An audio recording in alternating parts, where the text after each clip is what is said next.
What's going on, Bulls fans? Welcome to another episode of Chicago Bulls Central. On today's episode, we'll be breaking down and previewing the Bulls game against the Charlotte Hornets, talking about where they're currently sitting in the playoffs and what they can look to do with 2 games left on the schedule. We'll talk about all that and some more right after the intro. You are now tuned in to Chicago Bulls Central, your number one place for all Chicago Bulls news and content.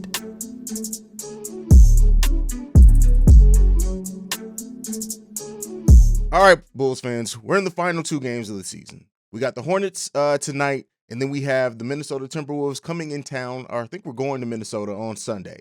But with that being said, the Bulls have 2 games left. Right now, the Eastern Conference standings, with Toronto winning last night, they hold a 2-game lead over us, which means that the Bulls would have to win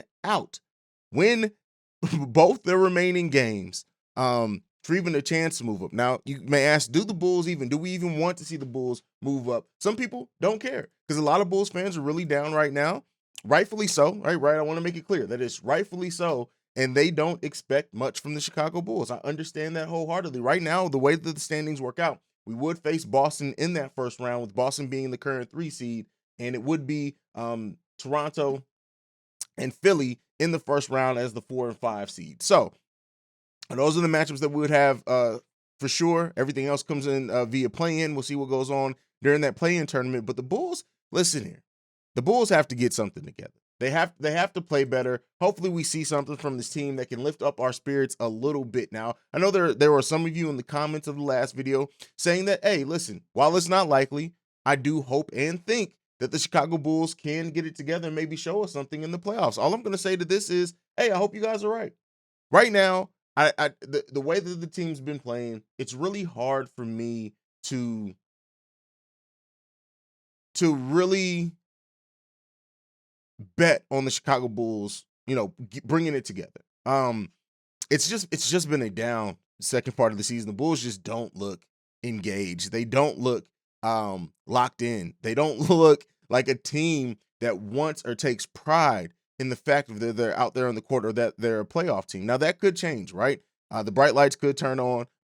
Somebody else pointed out that, even on national TV, the Bulls didn't really step up. So those were bright lights too. All of that is true. In this game against the Charlotte Hornets, what I do want to see from this Bulls team is cohesiveness on offense and defense, right? I'm not even, like you guys know, I'm past predicting wins, losses, even hoping for wins at this point. I want to see this team play well. I want to see this team come in, show some things, give some heart, be locked in on defense. Patrick Williams, who I played some of his post-game press conference in the last video, I want to see him match those words. He's talking about him being a big part of what this team needs to do defensively. I want to see him come in and do those type of things. The Charlotte Hornets team is not a team to take lightly at all. While the Bulls are better than the Charlotte Hornets, now, are they playing better right now? I can understand some people being against that. But as it stands right now, the Bulls are a better team than the Charlotte Hornets. Now, it's up to them to show that. It's up to them to prove that. It's up to them to come out with some heart and determination and show these things. What will Patrick Williams do with Miles Bridges?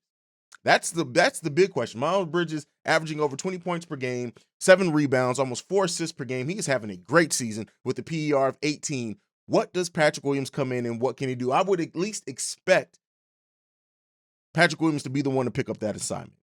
LaMelo Ball. Can we see that Ayo Dosunmu that we saw before and we talked about how he took matchups against marquee point guards and maybe took it a little personal. Now, those were against other rookies and other young players, but does he come in? Can he do some things? Ayo really has not been defensively what he was at the beginning of the season for quite a while now. And yes, it's been some of that rookie wall thing. It's been some other things going on. The team overall has been playing worse defense, so all of that plays a factor. But can this team come in and do the necessary things? I think if they can play tough on both LaMelo and Miles Bridges, it completely opens up this game. What type of defensive scheme are we going to be running? Does Billy Donovan make adjustments to what the Charlotte Hornets do on offense and defense? This is a team that can get up. They can run with us. Hell, I should say, can we run with them at this point? And it's going to be a very, very interesting game to watch for those storylines, if nothing else. For us to see, does the Chicago Bulls team take the last 3 games that they got completely embarrassed in and say, hey, no, we're taking a stand here in the last 2 games of the season. Doubt us if you want to. We're gonna head into the postseason with some type of momentum. I don't know. I don't know if the Bulls are up for the test. You can't call it. With the way that this team's been playing, it's so hard to call something like this for this team. But at the end of the day, I know that they have the ability to, they have the talent to, but does it show up in this game? Does the coaching staff make the right decisions, the right calls, the right adjustments to put people in the best positions possible? Do these things happen for our Chicago Bulls to be able to win a game against the Charlotte Hornets? It remains to be seen. It remains to be seen. I hope that the Bulls come in with the level of intensity that we need to see from them as fans in this game. Because LaMelo could go off. Miles Bridges can go off. And I haven't even mentioned Washington. Now, Gordon Hayward did sit the last game.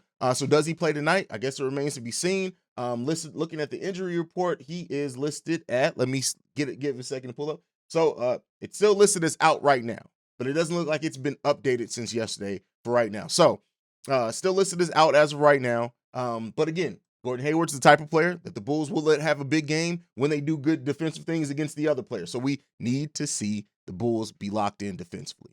Let me know down below, what do you guys think about the Bulls' chances in this game? What do you think that they can do to manage LaMelo Ball and Bridges? And who steps up in this game? Do we get big games from Zach LaVine and DeMar DeRozan? We need it. Does Patrick Williams get back to playing well? Can he stay out of foul trouble? All that remains to be seen.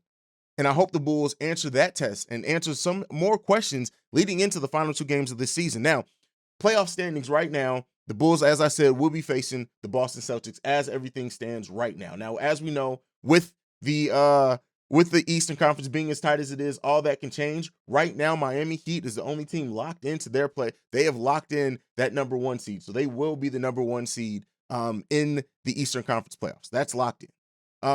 So everything else is really in flux. We can see Boston, Milwaukee, and Philly all switch at some point. They're all within a game or a half a game within each other. So these last two games are really going to determine a lot of things with the playoff standings. Now, the Bulls can possibly move up to fifth.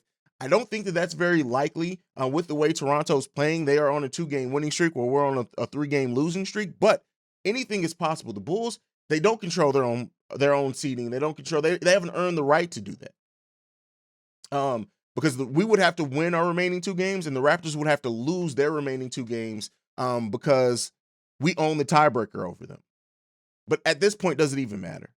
Right? At this point, does it even matter? Are the Bulls even playing well enough to where it even matters who their opponent is? I don't know. And at this point, I know I would start doing seeding watch. At this point, it doesn't even matter. If the Bulls were playing better right now, it would matter more. But at this point, the first round of the playoffs, it doesn't look likely that the Bulls are going to be able to get out of that. Now, can things change? Can they get hot? Can they get on the stretch? It's possible, but right now it's not likely. But let me know down below, what do you guys think? How do you think the seeding is going to eventually work out? Do you think the Bulls are going to have enough in the tank to win the next 2 games to possibly put them in the position to take the 5th seed? Not home court advantage either way, even in the first round, so it doesn't really matter to me, but I want to hear from you guys. Sound off down below. Let me know what you guys think.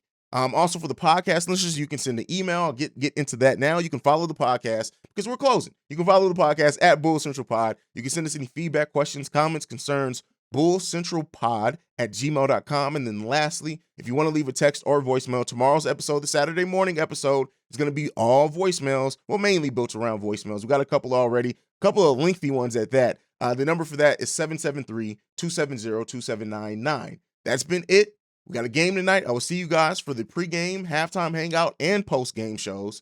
I'll see you guys there. Love you guys. Go Bulls. Peace, y'all. This has been a presentation of the Break Media.